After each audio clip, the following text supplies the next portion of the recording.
কর্মসূচির সংগ্রামী সভাপতি অ্যাডভোকেট এস.এম. সবুর, এখানে উপস্থিত আছেন বাংলাদেশ কৃষক সমিতির সংগ্রামী সাধারণ সম্পাদক কৃষক নেতা সাজ্জাদ জহির চন্দন, সহ সাধারণ সম্পাদক সুকান্ত ছবি চৌধুরী কমল, নির্বাহী কমিটির সাংগঠনিক সম্পাদক কৃষক নেতা আবিদ হোসেন, নির্বাহী কমিটির সদস্য মানবেন্দ্র দেব সহ কেন্দ্রীয় নেতৃবৃন্দ এবং বিভিন্ন স্থান থেকে আগত সংগ্রামী কৃষক ভাইরা এবং এখানে উপস্থিত আমাদের এই শহরের রিক্সা চালক সংগ্রামী ভাই ও বোনেরা এবং গার্মেন্টস শ্রমিক ভাই ও বোনেরা যারা এখানে উপস্থিত হয়েছেন, সবাইকে বাংলাদেশ কৃষক সমিতির কেন্দ্রীয় সংসদের পক্ষ থেকে এবং আমার ব্যক্তিগত পক্ষ থেকে শুভেচ্ছা এবং অভিনন্দন জানাচ্ছি।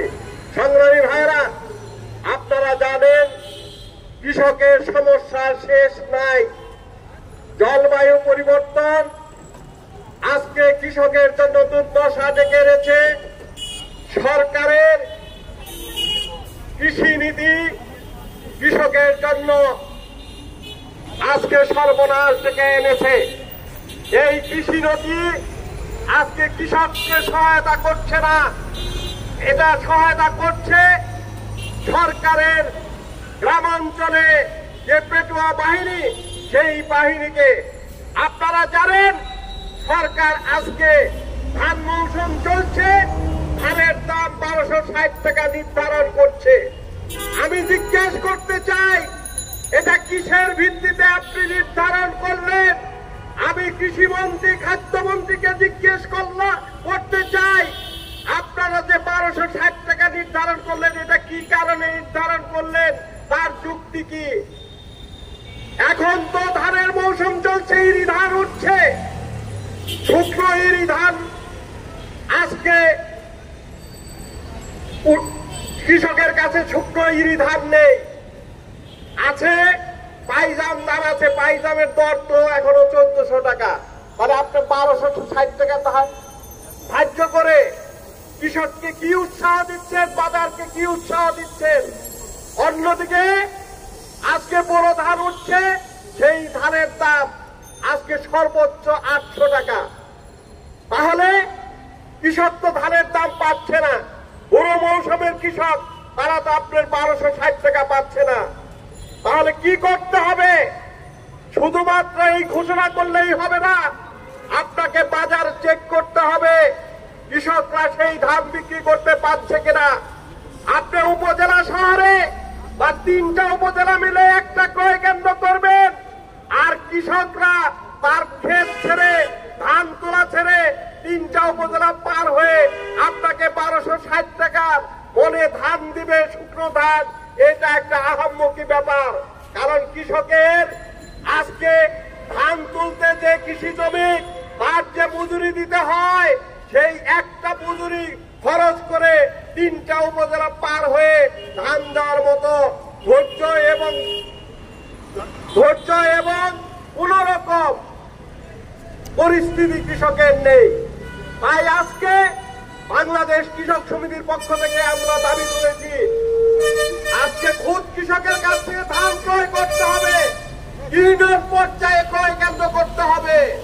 তাহলে কেবলমাত্র আজকে কৃষকরা সেই ক্রয় কেন্দ্রে ধান দিতে পারবে, অন্যথায় পারবে না।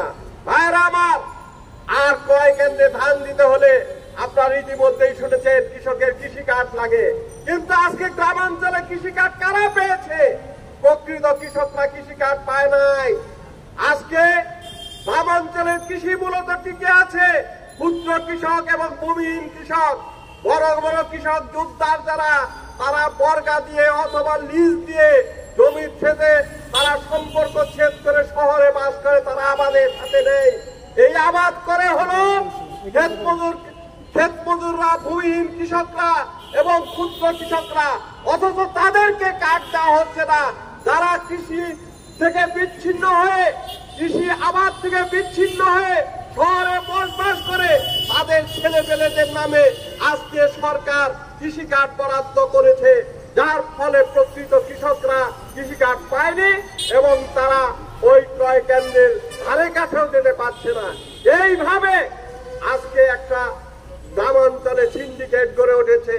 এই কৃষি কার্ডধারীরাই গ্রামে সরকারের কৃষি নীতির ফলে যে সাবসিডি দেওয়া হয়, যে সহায়তাগুলো দেওয়া হয়, বীজ সহায়তা বলেন বা এই ডিজেলের সহায়তা বলেন, বিদ্যুতের সহায়তা বলেন, এগুলো প্রকৃত কৃষকরা পায় না। এগুলো পায় ওই মধ্যস্বত্বভোগী যারা ডিলার এবং যারা ওই জলের ব্যবসা, পানির কলের ব্যবসা করে। আজকে গ্রামাঞ্চলে এই পানির ব্যবসা একটা জমজমাট ব্যবসা হয়ে দাঁড়িয়েছে। আগে বিএডিসি ছিল, সেই বিএডিসির মাধ্যমে কৃষককে সেচ কল দেওয়া হতো এবং সেই সেচ কল নাম মূল্যে ভাড়ায় কৃষকরা ব্যবহার করে কম খরচে তারা উৎপাদন করতে পারত।